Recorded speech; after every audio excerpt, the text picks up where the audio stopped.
we've been talking, Ryan said last week that the nerves hit him. When was that? Like Tuesday or so? You're like, oh, this butterflies. This is real. This is really going to happen. Yesterday for me, last night was when I was like, wow, the Broncos actually have a home playoff game.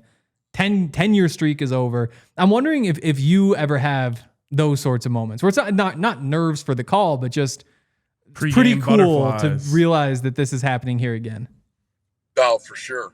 I mean, absolutely. It's, every single day this week, for me is kind of built up, right? Because when you think about a home playoff game, it's been a minute, right? You go back to the 2015 season, the last time the Broncos had a home playoff game. So I think it's different than what players experience for sure, but there is a buildup of excitement that I can feel, and I can feel it even around town. Just having people, you're out and about grabbing a coffee or whatever, people will say like, I just came from the dentist, and the topic of conversation was, hey, what do you think is going to happen on Saturday with the Broncos and the Bills? I think the Broncos are going to beat the Bills, and then I think they're going to beat the Patriots, and then I think they're going to play the Seahawks. I'm like, whoa, okay, all right. This is all you've got some sort of instrument in my tooth. So it's really pretty cool. That's awesome. Dave, what do you think is going to be the key to this game from a Broncos perspective? What's the one thing where you're like, man, if I could guarantee they're going to do this, I'll feel really good about it? I don't think there's one thing. But there are probably 4 or 5 things that they have to, in my mind, that they have to get done to give them the best chance to win. I think number one is, and I said it, earlier this week, you can't look up at the end of the game and see James Cook with 24 rushes for 161 yards. And he's that kind of back. I mean, I think James Cook, honestly, is a top 5 back in our league. You have Bijan Robinson, you have Christian McCaffrey, and you can pick another couple, and then James Cook would be in that group, which to me means he's elite. So I think the Broncos have to do a really good job on run fits and on tackling. He's the guy that breaks a lot of tackles.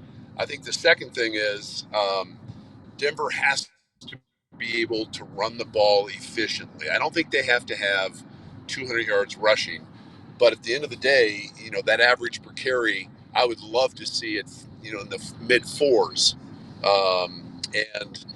I think if you can do that, then obviously you stay on the field and you keep Josh Allen and company off the field. And then the last couple of things I think would be red zone efficiency from both sides of the ball. I think when the Broncos get down in the red zone, they have to find ways to score touchdowns. I don't think this is a team you beat kicking a whole slew of field goals. And conversely, that's where the game is won for the Broncos defense. If Josh Allen and company get down there, and I think they're better than some teams and maybe a lot of teams in terms of how they approach the red zone, because they've got a quarterback that they can implement into the running game. He at that point is almost like another running back.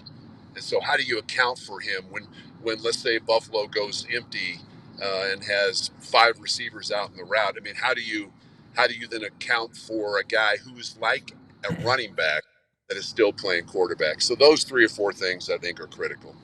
Yeah, I mean, I totally agree. I think the red zone's, to me, the biggest heavyweight matchup of this game. We've got the number 1 red zone defense of the Broncos, the number 3 red zone offense for the Bills, and something has to happen. One of those teams wins there, one of the teams loses there, and I think you're right. I think that could be what decides the game. Is there anything, you're a coach, is there anything that you see that you would try to exploit with the Bills, either in the red zone or just preventing them from getting down there? Well, I mean, I always say I'm a high school coach, and there's a big difference, right? But I mean, I've gone back and looked at the Bills, several games of the Bills. The Bills in their passing game, to me, rely less on the outside guys than almost every single team that I've seen this year.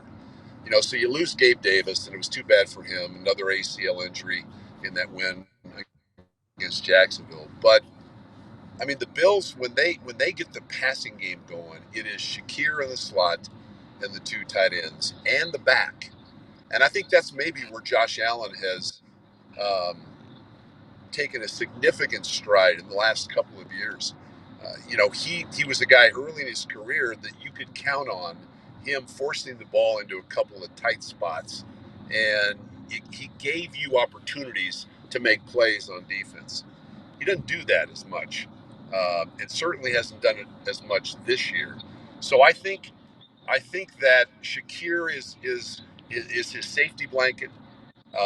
He's a guy. I mean, he had 12. I think he had 12 targets against Jacksonville, 12 catches. So he's a guy that they try to get the ball to in the screen game. He's very quick. He's elusive. Cook can catch the ball out of the backfield. But to me, the tight ends, I think, from the Broncos' defensive standpoint, the tight ends of the Bills, you've got to find a way to make it tough on them in the middle of the field. Dave, who's a player for the Broncos that you think could be an X factor in this one, make a couple plays that could really turn this game?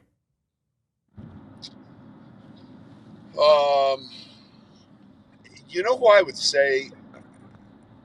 I would say a couple of guys. One would be Jaleel McLaughlin. I think that we've seen over the last couple of weeks, when he gets his hands on the football, he's a determined running back. He's an elusive running back.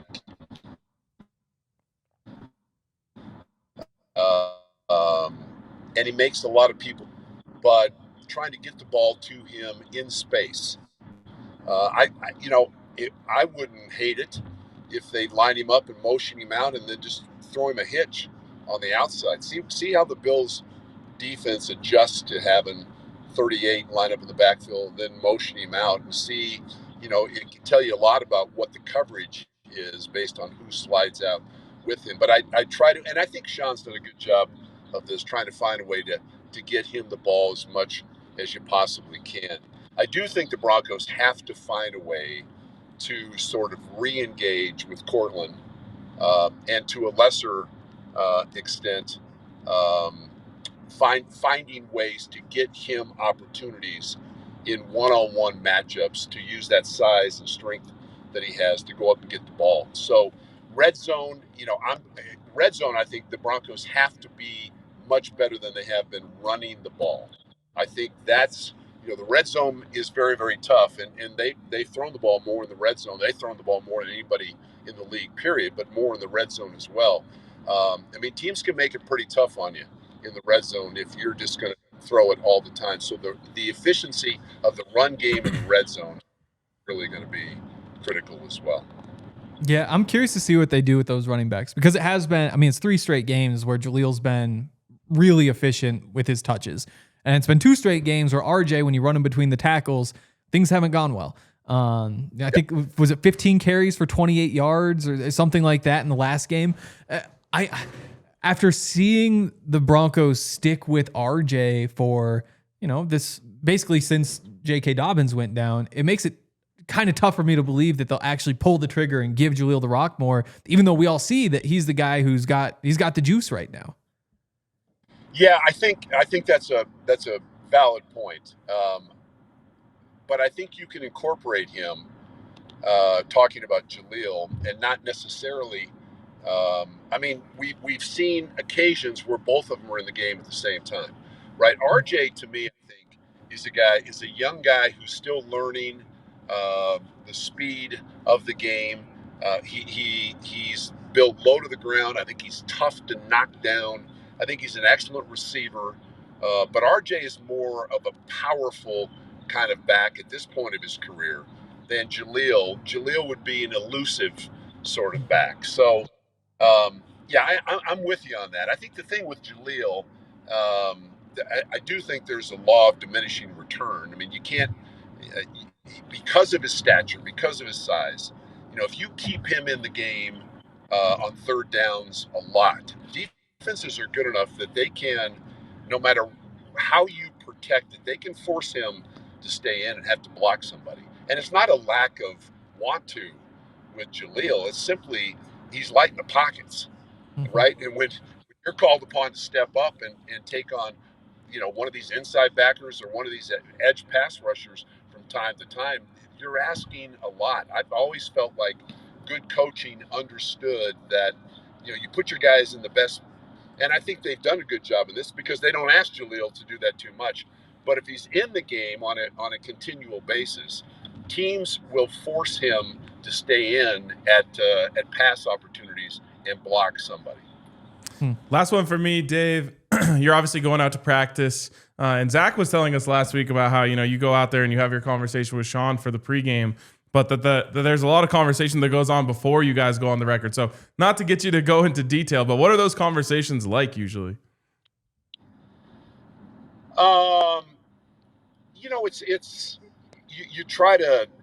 I've been doing this for quite a while, and I've enjoyed getting to know the head coaches and being able to do their little miniature radio show. And Sean's got his own little unique sort of comfort level in terms of how he does things, and it's different. It's different than other head coaches that I've dealt with. But I think in this being the third year that I've done that with him, I think there's a trust factor and a comfort level.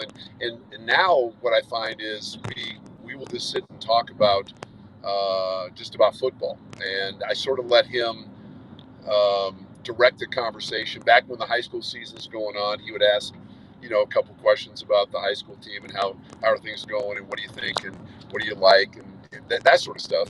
But now I think, you can sort of tell, at least I feel like you can, what's the mindset of the coach when you sit down and talk with him. And sometimes not even Sean, but other coaches as well. I mean, you can tell they're locked into something, and now's not the time to try to, make a joke or try to get him to laugh a little bit. Other times, much more loose. This year for him, he's been much more loose with me. I think he feels good about this team, and he said it right from the start of training camp. Basically, he likes this team and thought this team was one of 6 or 7 he'd coached that was good enough to get to and win a Super Bowl. So, you know what? So far, he's been absolutely right, and I can't wait to see how things happen on Saturday. Yeah, I don't think any of us can wait. We waited 10 years to see a playoff game in Denver. That's crazy to me. Longest drought for a home playoff game in Broncos history since they first made the playoffs back in the 70s. Just crazy to think about. Excited to hear your call, Dave. Thanks for jumping on. We'll catch up again next week. Sounds good, guys. Enjoyed it. See you, Dave. All right. That was awesome. That last answer was awesome. Yeah. I thought the rest of them were awesome. Dave is just the best. They were all awesome, but everything's awesome. The thought of just like Dave Logan and Sean Payton sitting down and talking football, is just great to me. And then